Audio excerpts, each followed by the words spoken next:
Hello and welcome, intermediate students, to another intermediate lesson at learnpianolive.com. This is an intermediate lesson, so the assumption is that you can probably play a couple songs at least well enough to impress a couple friends. You might have some basic understanding of music theory or something, but you really haven't had any formal training. So if that's you, you're in the right place. If you feel, throughout this lesson like it's way too advanced, you might want to go back and check out yesterday's lesson. It's in the archives, the beginner's version of this lesson. That might answer a lot of your questions, but feel free to ask away, ask any questions. This is about you and me, so you got to ask questions so I know, how to help you best. And there's a couple other things I want to talk to you too about before this countdown clock hits 0. All right, first and most important, ask a lot of questions. The way that you're going to do that is there's a couple different ways. You can jump in the chat room and talk with the other students who are logged in at the same time. I'll be watching the chat room too. You can ask your questions there. Or if it's a question that's just for me, a question about the lesson, especially if you know it's one that's going to fit best at the question and answer time at the end, then you can just put your name and your question in the box below this video, click submit, and then I will get that. Now, if you're already in the archives, if you're watching this not live, but you're watching this in the archives, then make sure at the end of the lesson you click on the survey button. You don't have to fill out the entire survey. If you want to, I'd love your feedback, but really the best part of that is that you can put your question in there, and then when you click submit, then I will get all of your questions. I'll make sure that you get them answered, whether you're in the archives or you're live. Right next to this video, there should be a PDF button and an MP3 button. Now, you don't really need those till after the lesson because I'm going to be showing you on screen the PDF and showing you how to use it. And I'll play the MP3 during the lesson too, so you know at the end of the lesson how you're going to use that. Some people, though, like to print out the PDF ahead of time, so as I'm making notes on my version, they can make the same notes on their version, but it works either way. All right, this is perhaps the most important part. You need to leave the lesson when you feel like you're sufficiently challenged. So, I'm teaching these lessons, 12 to 15 lessons a month. Normally in traditional lessons, you're getting like a lesson every other week or so. So this is just way too much for you to take in. So, the goal is for you to get some little nugget of something that you can really practice on, really work on. Once you feel like you have that, then you really don't need anything else from me. Go practice. That's where this stuff is really gonna happen. You're not going to get through this lesson and be able to play something really well. You're going to get through this lesson and have the information that you need to practice more effectively. That's really the goal here. So don't feel bad about taking off early. If you feel like halfway through the lesson you got as much as you can take in at that time, then go practice that thing, and then come back whenever you've got that thing down, or you're bored with it, or you just want to check out the next topic. Don't forget also that you've got the archives too. So if you want to see one little thing, just repeat it over and over and over. Just give me, hopefully within 24 hours after the lesson, this thing will be up in the archives, so you can just go back and watch it over and over and over and over and just get that little segment down. All right, this lesson specifically today, out of the 8 sectors of musicianship, is one that's focused on inspiration. So this is not one that you're going to necessarily leave with a really specific goal of here's the little nugget that you're supposed to practice. But hopefully you leave the lesson today feeling, more energized, more encouraged to go out there and practice, because that's really where all of the magic happens, is in your own personal practice time. So the goal of today is to get you inspired to go out there and practice. So let's go.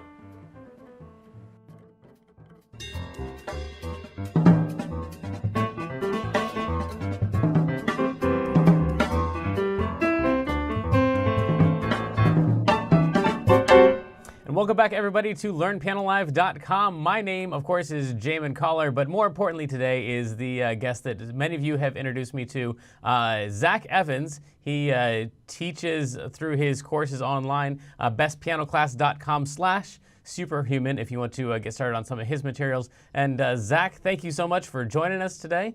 And let's just jump in here and get to some of these questions. By the way, if you are in the chat room and you're wanting to ask him some questions, then make sure you put the question in the box below the video and not in the public chat. So Zack, I just learned that you are recently back from Nashville and that you lived, I don't know where before that. I purposely tried to not ask a lot of questions ahead of time because I want everyone else to get the same information I get. Tell us about some of your travels. Yeah, for sure. Grew up in Milwaukee, Wisconsin, and then went to school at a small school in UW Oshkosh in Wisconsin, and then got my music degree there, and then moved to Nashville for 2 years, did that thing for a while, and now I just moved like a month ago to Las Vegas. Cool. So now I'm here. All right. And how's the music scene different in the different places you've been? Oh yeah, for sure. So Nashville, I mean, has a great music scene. It's very like country music based though, so it's a lot of keyboard sounds and organ sounds especially. And I'm not, I like country music, but I'm not a huge country music fan, which is kind of part of the reason I ended up moving to Vegas. Right. Wisconsin has a music scene for sure, but it's definitely less than Nashville and some of the other big cities. Right. Right. So you were telling me before that you recently stopped teaching as much as you had been before. I got several questions here about teaching technique and what you see recurring themes in your teaching. Can you tell some of the problems that you see coming up with lots of students over and over? Sure, yeah. I think biggest problems I see is like the way you practice. So you got to think like, okay, everybody knows like, let's say you got to practice scales, right? Right. And people, I think, don't really think through their practice sessions, and they kind of just sit down at the piano and they just kind of practice their scales over and over and over, instead of really coming up with a systematic plan to learn your scales and your pieces and stuff. Right. So what you really want to do is really break it down and say, okay, first, let's say 10 minutes of my practice section, I'm working on scales, and literally take out a stopwatch. If you're not using a timer and you're just guessing, it's not going to be, you're not going to do it. Because I know from experience, the first time you might actually do that 10 minutes, and then after a week of it, you're actually only doing like 3 to 4 minutes as opposed to actual 10 minutes. Right. And then, once you get to your P, section B, this is section C, and then you have to have in your plan, okay, for the next 15 minutes, my goal is to hit section A, get hands separate at, let's say, 80 beats per minute. And very, very specific goals. Because if you're not doing that, what'll end up happening is you'll end up kind of just like running through your piece over and over and never really like drilling down on one specific section and making it good. Right. Right. Go ahead. Oh, go ahead. Yeah, one of the other big things is, and this is something I still fall into this trap, is trying to go too fast too soon. Like accuracy is way more important than speed, because basically you're building muscle memory. Right. So every time you're playing something, every time you play that wrong note, you're literally practicing the wrong way. You're literally getting worse at piano in a sense. Right. And what I know I do it all the time because I love speed. I love playing fast and trying to do hands together too fast. So, but if you try to speed it up too fast, now you're making mistakes. You're doing wrong fingering. Eventually, it's just going to be very sloppy. And even when you get it to that level where it's good, you'll still like have days where you start playing with the wrong fingering or the wrong notes because you've drilled in those habits over and over with sloppy practicing. Right, right. So can you give us, I know this is an almost impossible question to answer. So welcome to LearnPianoLive.com. Give us some kind of a timeline because it's hard to judge, like how long is a specific thing supposed to take me? Let's say going from ground zero on a major scale or a piece of music, like how long is it supposed to take me to be good? Which is a question I hate, so now I'm asking you. What do you think? Yeah, I mean, of course it depends on, what you define as good, how long it takes to, learn a scale versus learn a scale fast versus learn a scale really well, 4 octaves, stuff like that. Right. I would say, yeah, that is a tough question. I would say, for example, to learn to play by ear, if you already have basic piano skills, I think it takes about 3 to 4 months if you're hitting it every single day, or 5 to 6 days a week. Okay. For how long? Yeah, go ahead. Oh, for how long each time? You said 5 or 6 times a week. How long each time? I mean, 15 to 20 minutes. Okay. I don't think you have to be, drilling it any more than that. But those 15 to 20 minutes have to be like focused, disciplined practice. It's that quality practice. Right.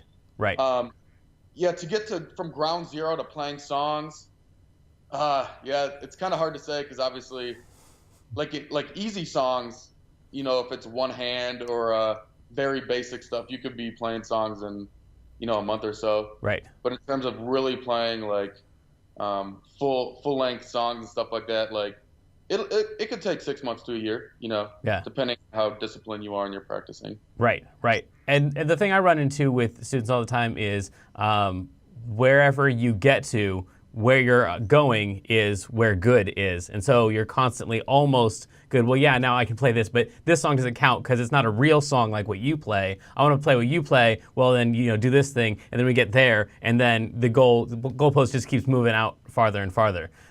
So can you talk a little bit about what a good pianist looks like from your perspective at different stages along the way? Yeah, sure. So I would say you're first starting off, you have the first kind of 3 to 6 months is just there's so much going on because you have no technique, you have no concept of music theory, you have no concept of any kind of oral skills or ear training. So you're just kind of Right. So maybe after that first, the first stage is just getting to the point where you can play very basic songs, hands separate, where it's your hands aren't really playing together much. Right. That's kind of stage one. I'd say stage two is getting to the point where you're comfortable enough hands together, where you can play basic stuff hands together. It'll be just, basic chords in the left hand, not much crazy arpeggiation, and then single note melody in the right hand. Right. That's kind of stage two. Stage three is they're getting into left hand patterns, so more of complicated pattern. And I'm talking basically more of a contemporary pop music type of stuff, as opposed to classical, which might have different things. But stage three, yeah, you're playing more patterns, and then your right hand's going to start playing more notes than one. You might play the melody note and then a chord tone below it. Right. And then stage four is when your technique is really starting to get good, and you're really playing, more complex arpeggiation in your left hand. Right hand, you're doing octaves. You're doing more full chords and stuff like that, I'd say. Okay, so then let's say someone comes to you, maybe 10 years older than you, said, I've never played piano before. I work a full-time job, but I'm eager to fit this thing in. I think I could practice probably 3 to 5 times a day. How long until I can play a pop song that impresses myself? And your answer, again, I'm only asking you these questions because I hate them myself. So what is your answer to something like that? Yeah, if you're consistent with it. Wait, so you said 3 to 5 days a week he's practicing? Yeah, sure. Yeah, I think if you're consistent, you could do it in maybe 3 months if you're hitting it. I mean, practicing a lot. If you're retired maybe and you're practicing 2-3 hours a day. If it's more an hour a day, I would say 6 months to a year before you're really at that level. If you're consistent, obviously you got to be consistent. Yeah, okay. So an hour a day for 6 months to a year. So we're talking 150 to 400 hours of practice-ish. Yeah. Okay. And the thing too, I think a lot of people get, especially older students, there's this mental shift that yeah, go ahead. A lot of times, you see a 12-year-old play, right? Right. And he's pretty good and he's impressing everybody. Right. You have to realize that 12-year-old, if he's playing since he was 5, he has 7 years of piano practice. Right. Right. So in piano years, he's 7 years ahead of you. So you can't get wrapped up in I've been playing a whole year and this 12-year-old's better than me. Well, of course he's better if he's been playing piano longer, if that makes sense. I'm so happy that I did not tell him to say that ahead of time, folks. But that was perfect. Yeah, and the other thing that I run into too is when you watch a 12-year-old play, they're short and they look young, so they're good for their age. But once you pass 18 or 20, there's no such thing as good for your age anymore. It's just whether you're good or not. So there's no people aren't factoring in how young you look or anything like that. It's just you're just a player then at that point. So, Yeah. All right. So then I noticed a couple different YouTube channels that you have, I think. And then so one is more recent and is related to playing piano like a superhuman. Did I say that right? Oh yeah, become a piano superhuman. All right, yeah. Become a piano. No, that's that. Yeah, Google cares. Okay, so that there's a YouTube channel that's linked to that. There's also just a generic Zack Evans channel, right? That has like a bunch of your recordings that seems to be kept up as well right now, right? Yeah, I basically have two. So I had my first one, which was it's more of my covers and like me playing, Right. and then the other one is more like me teaching and lessons and stuff like that. Right.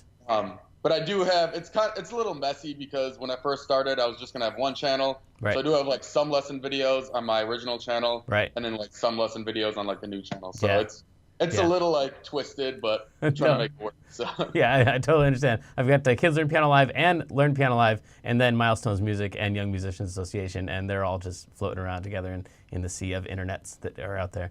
So I totally understand. But so your other channel, from what I can tell, has like 5 videos and like 17,000 subscribers, and your flagship product for that is this free program. So tell me, like, first of all, how'd you get so many subscribers? And then also, like, what's your dream goal with this program that you're putting out there? What's your end? What's the end of that look like for you? Yeah. What would you dream of doing? So yeah, the how to get like more subscribers, stuff like that. So I did digital marketing for a couple years. Okay. The short answer is have really good videos. Okay. But good is like, it's very relative. Like, obviously you have to have good content and like stuff that works. Like, Right. if you don't have stuff that works, like nothing else matters. Mm-hmm. But the kind of little tricks to it is YouTube ranks videos based on watch time. So if somebody watches a lot of your video, then YouTube thinks, oh, this is a good video because people aren't clicking off of it. So Mm-hmm. we're going to rank it higher in the rankings, and then you get more views. Obviously, you get more subscribers. Right. So you have to make your videos not only good content, but also very like entertaining and high energy. Right. So you have to like entertain and teach at the same time. And then another little thing to do is tell them what's coming up later in the video early. Mm-hmm. So that way, like say like, I'm going to tell you about how to do scales. And then after that, I'm going to tell you the biggest mistakes people make. Because if you make these mistakes, it's not going to work. That way people will stick around longer. Cool. But yeah, at the end of the day, it's definitely like, if you don't have good, you have to have the content first, and then Right. there's little tricks to make it, work a little better. Right. That's awesome. Yeah, a lot of my students have their own YouTube channels and stuff, and so of course we're constantly having conversations about getting more subscribers and stuff like that. And I try to, as much as possible, say content, just make good stuff and people will find you. But that means a lot less coming from a guy with 800 subscribers versus 17,000. So again, thanks for saying what we talked about ahead of time. There's also this other trick. If you're doing, are most of your students doing just covers, or are they doing like teaching videos? Yeah, I'd say the vast majority are covers. Yeah, so for covers, the trick is, for one thing, covers, it's kind of like luck to some extent. You basically have to cover songs really early when they come out, so like before they hit radio. Right. So you look at like iTunes top 10 and see when something hits there, Mm-hmm. and you got to be one of the first to cover it. Right. Because once 20 other people cover it, it's like your video might be in like 2 or something. Right. So that's another little trick to like get more subscribers. But it's the grind, you got to be posting all the time. Right. That's a lot of it too. Right. Yeah. All right. So then some other, I guess, probably less difficult questions here. What are some other interests you have outside of music? If you had to stop being a musician tomorrow, what do you think you might do? What else might you enjoy doing? I love fitness. My best friend's a personal trainer. My dad's a gym teacher. My brother's a strength and conditioning coach. Wow. Okay. So I was super into sports all growing up. Mm-hmm. And I think my brain, like how my brain works with piano and working out, is very similar, where I love making plans, workout plans. And I treat my, piano practice sessions basically like workout plans, where I have very detailed, like, okay, for this time period, I'm going to do these exercises for this amount of sets, this amount of reps. So I'd probably do like fitness or something. Right. I was in this kickball league in Nashville.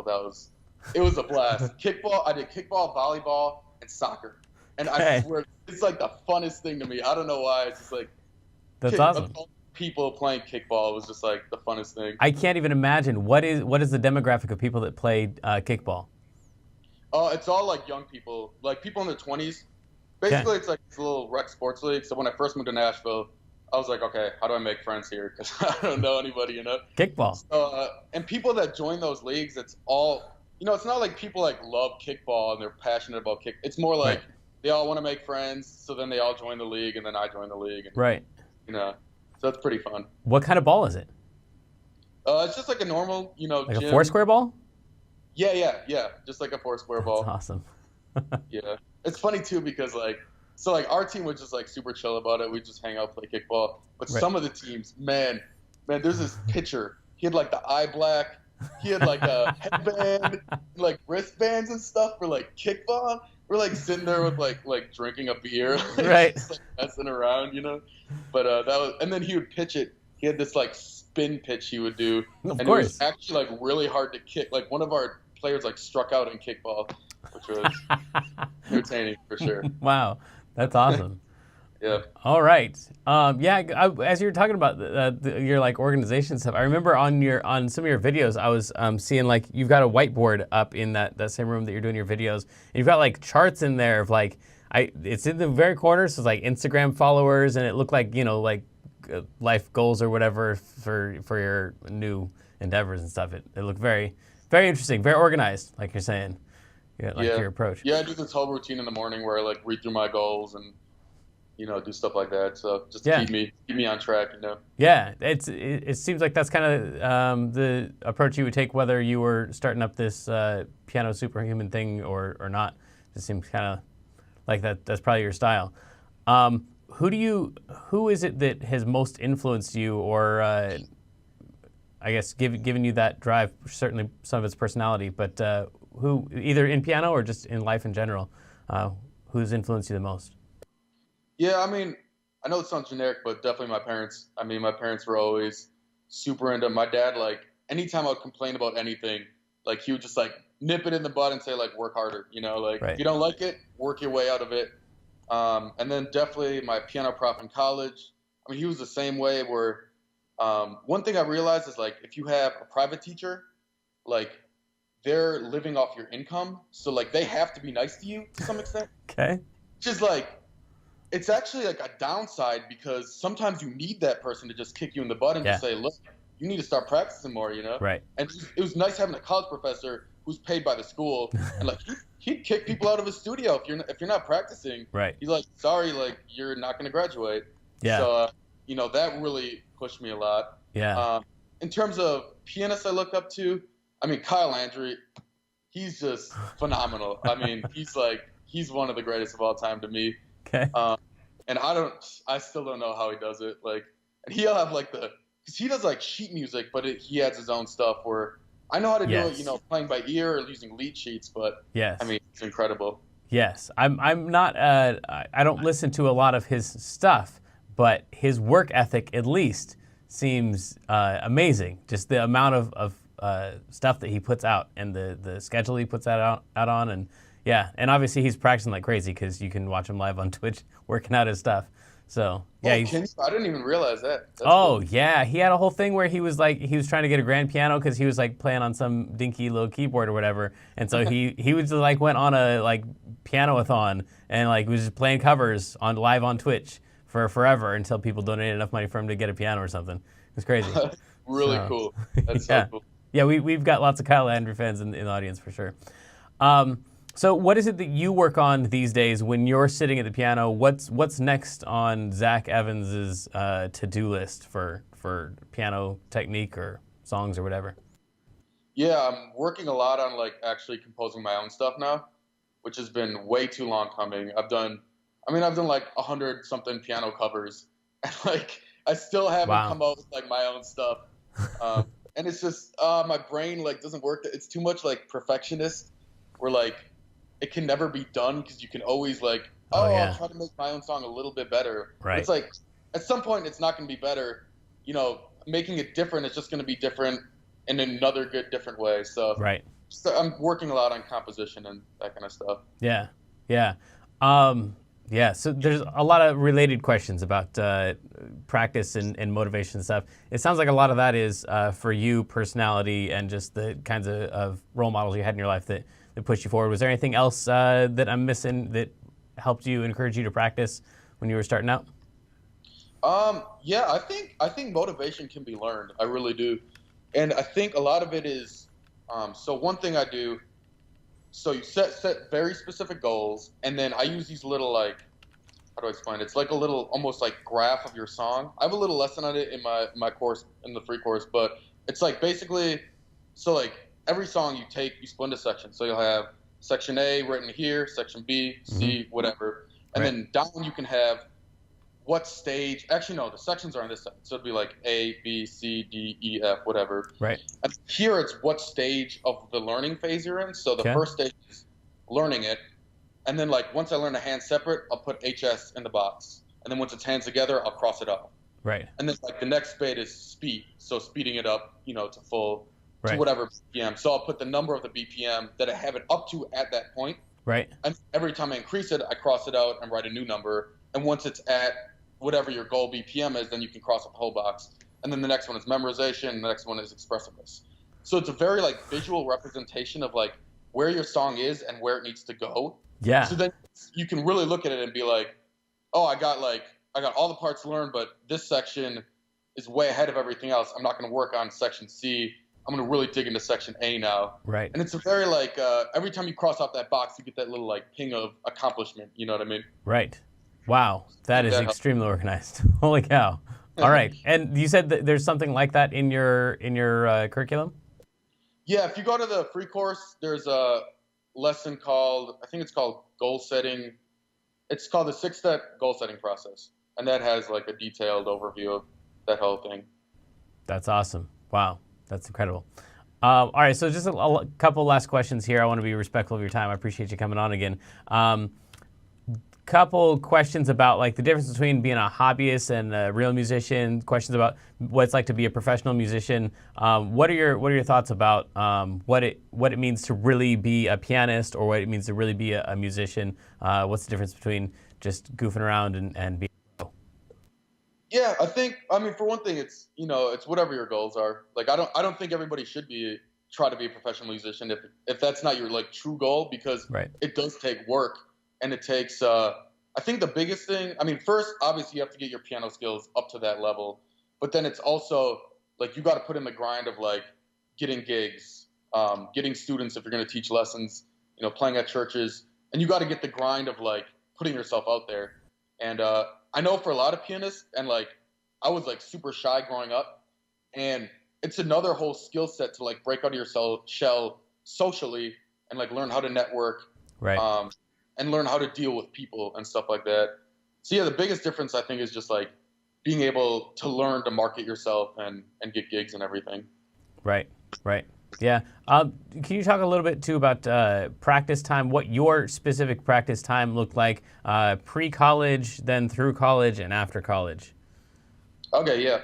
So yeah, I played up to 5th grade. I took lessons and quit, like, every other little kid. But I'd practice, I mean, it's probably like 15 minutes to a half hour a day. I don't really remember exactly. Right.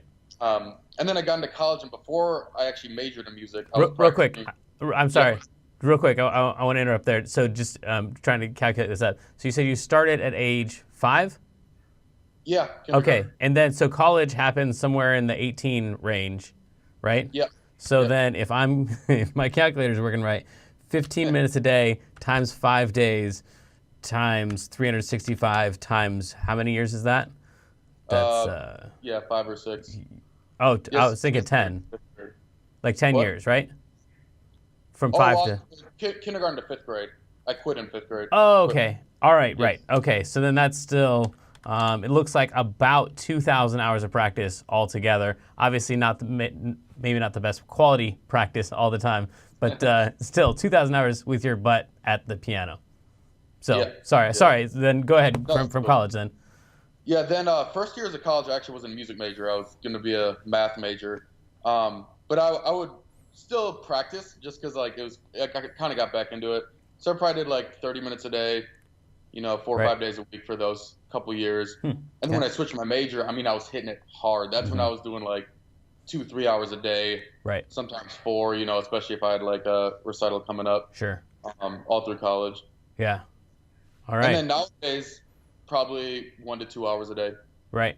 Yeah. I'll cut back a little. But I mean, I also like when I'm playing gigs and stuff like that. That takes up time. That's essentially, it is practice time because you're still working on your expressiveness and playing with a band and everything, but it's not directly working on songs or anything like that. Right. Yeah, okay. Very, very interesting. Thank you. So then a couple last questions. Who would be the one person you would want to interview, aside from Kyle Landry, if you could talk to them and ask them questions, and what's the one question that you think you would ask them, or a couple questions? Ooh,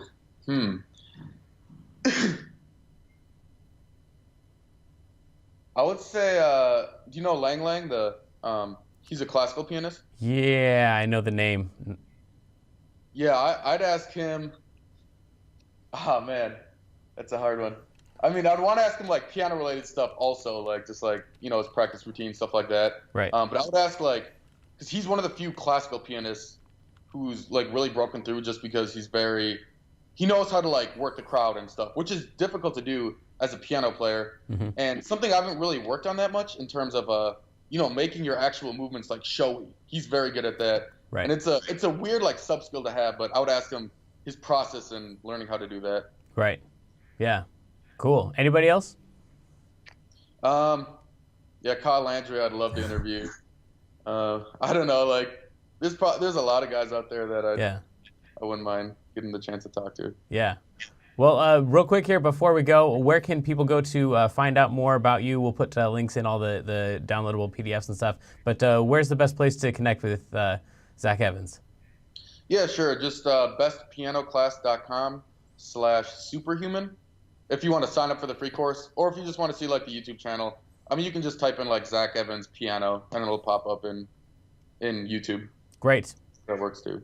Well, thank you once again. And students, if you are in the archives and you didn't get your chance to send your questions in ahead of time, then send them to me, and or I guess you could just send them to Zack to contact him. But if you send them to me, then I'm going to send him a follow-up email and beg him to ask whatever questions we didn't get to today. And so anyway, again, thank you, Zack Evans, and thank you all for joining us. And until next time, good luck and have fun.